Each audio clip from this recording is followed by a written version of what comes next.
The King's Biscuits by Steve Priest. Thanks for the book, buddy.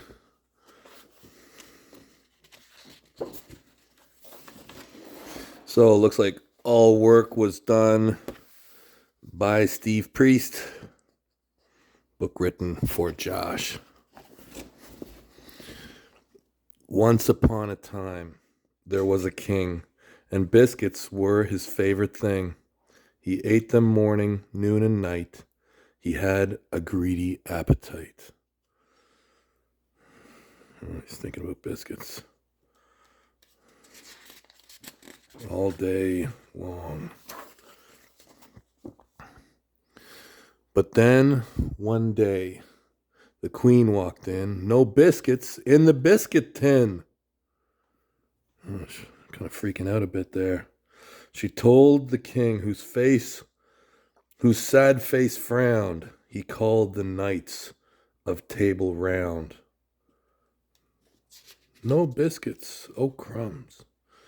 Hey, Joe, do you want to read this book with me? I'm good. You're doing a great job. I'm proud of you, Devon. Okay. They met around the old tree stump. They really were an oddly clump. He sent them on a special mission, a biscuit finding expedition. Oh, wow. They searched the land, and most did fail. No biscuits here to find the king, his holy grail.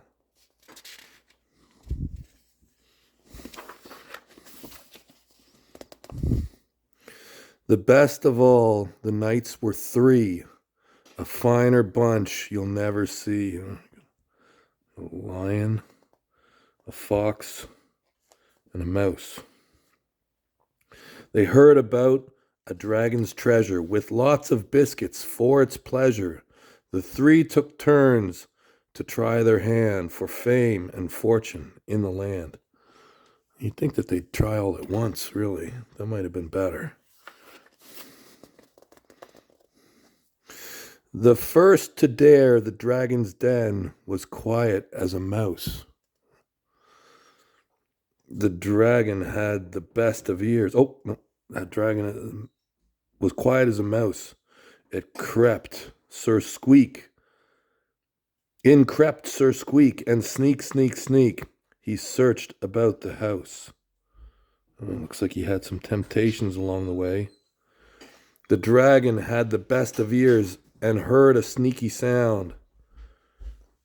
Hold it steady. I hear you, little mouse. Underneath his bed. He's got all the good stuff. All the good stuff hiding under his bed. Looks a lot like my bed.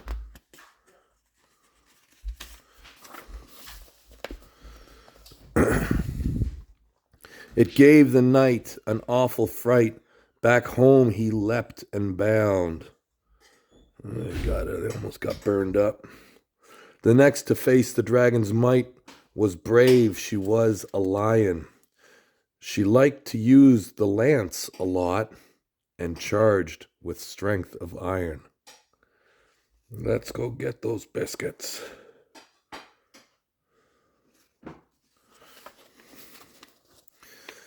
The dragon knew a thing or two about a lion's pride.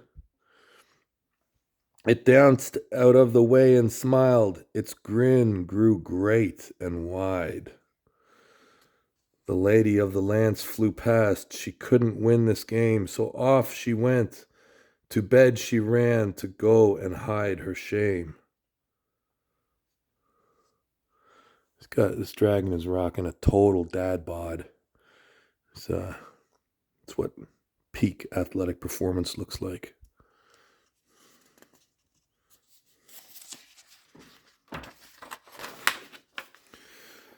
Reynard, he was a sly old fox, the last to quest the biscuit box. He entered in the dragon's lair with sharp green eyes and bright red hair. Home sweet home. He sang a song of cunning rhyme with clever words in quick, quick time.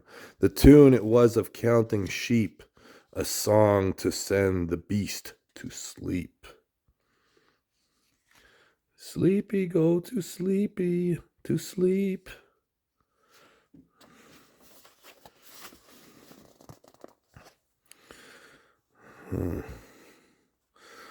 The dragon, though, it was no fool, and filled its ears with mortar.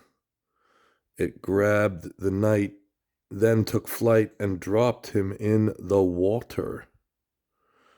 Filled up those ears. Good move. Good move.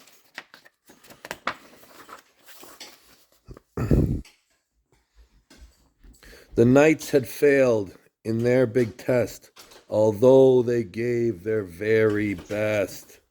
The dragon had his champions beat. The king was mad and stomped his feet. He grabbed his sword, a fairy blade, and set off to the dragon's glade. His trusty wizard by his side to help him win and be his guide. He really wants those biscuits. Wants them very badly. You'd think a king would just be able to get some biscuits. Shouldn't be this tough. The king, he shouted at the dragon, "Put the biscuits in my wagon." He banged his sword upon his shield, but still the beast it would not yield.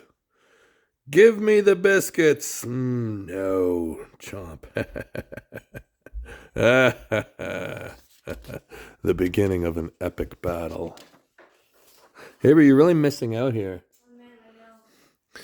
The dragon puffed a gust of flame and bent the sword to end the game.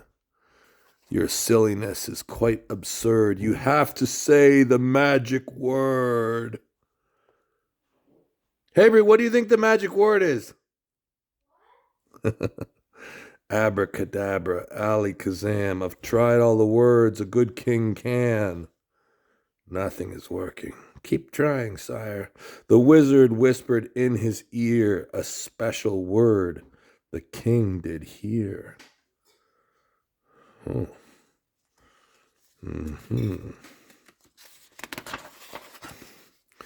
"Please," said the king so loud and clear, a magic word to bring good cheer. I'm sorry that I was so rude. I really was a naughty dude. The dragon smiled and took a bow. "I hope, good friends, we can be now. I'd like to ask you round for tea and share my biscuits here with me." Oh, look, isn't that nice now? Everybody's having a big party with biscuits. The king was happy and clapped his hands. His joy was heard throughout the lands. He had the words put on his banners. It always pays to have good manners. Oh, wow, what a great book. What a great book.